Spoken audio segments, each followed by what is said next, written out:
कर सकते। जैसे कि एक गांव में एक किसान रहता था। कौन रहता था? किसान। और किसान को 4 बेटे थे। कितने?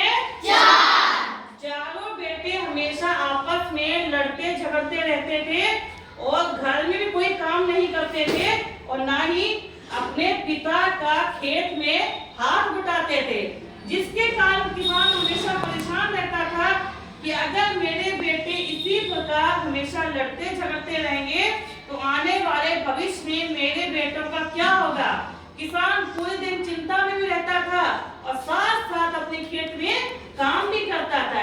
ऐसे धीरे धीरे कुछ समय बीत गया और एक दिन क्या हुआ, किसान बीमार हो गया। किसान बीमार हो गया और बीमार होने के बाद कुछ ज्यादा सीरियस हो गया था।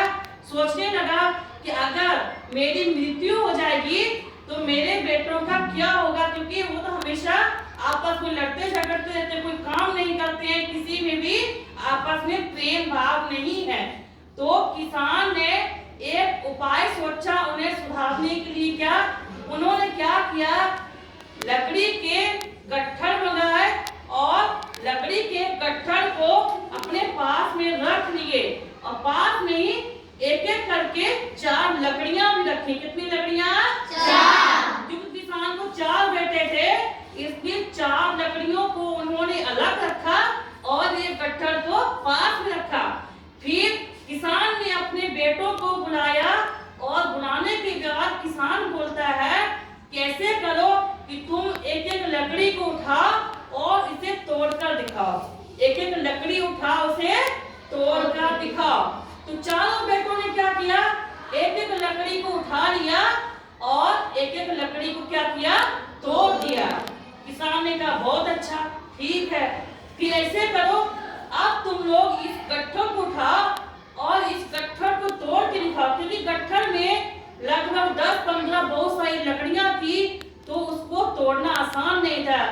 तो जब चारों बेटों ने बारी बारी से उस गट्ठर को उठाया और लकड़ियों को गट्ठर को तोड़ने की कोशिश करी तो गट्ठर उनसे नहीं टूटा, क्योंकि समझने की कोशिश कर, जब एक लकड़ी थी तो चारों ने आसानी से उसको तोड़ दिया, है ना। फिर उसकी बजाय जब उनको एक गट्ठर दिया गया और किसान बोला कि इस गट्ठर को तोड़ के दिखा, उसमें लकड़ियां ज्यादा थी, इसलिए चारों में से कोई भी बेटा नहीं तोड़ पाया। तब किसान ने अपने बेटों को समझाया कि देखो अब तुम्हें समझ में आ गया, अगर हम लोग कोई भी काम को मिलजुल कर करेंगे वो काम आसानी से और जल्दी हो जाएगा और अकेले करने की कोशिश करेंगे तो काम नहीं होगा। जैसे कि तुम लोग कोशिश की, एक लकड़ी थी तो आसानी से तोड़ दिया, जब उसकी बजाय तुम लोग गट्ठर दिया गया तो वो तुम लोगों से नहीं टूटा। इसी प्रकार किसान ने समझा, एकता में बल है, एकता में बल है।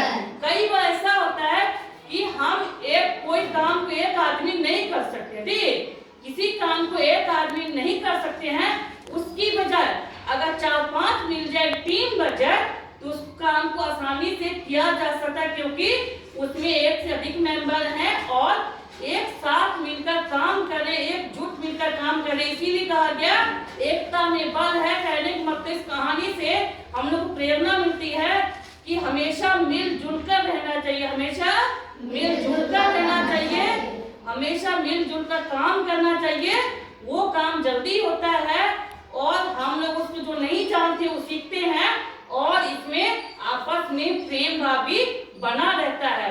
इसीलिए कहता एकता में बल है कि जो काम हम लोग अकेले नहीं कर सकते उसको सब मिलके कर सकते हैं। तो इसीलिए क्या कहा गया, एकता में बल है। तो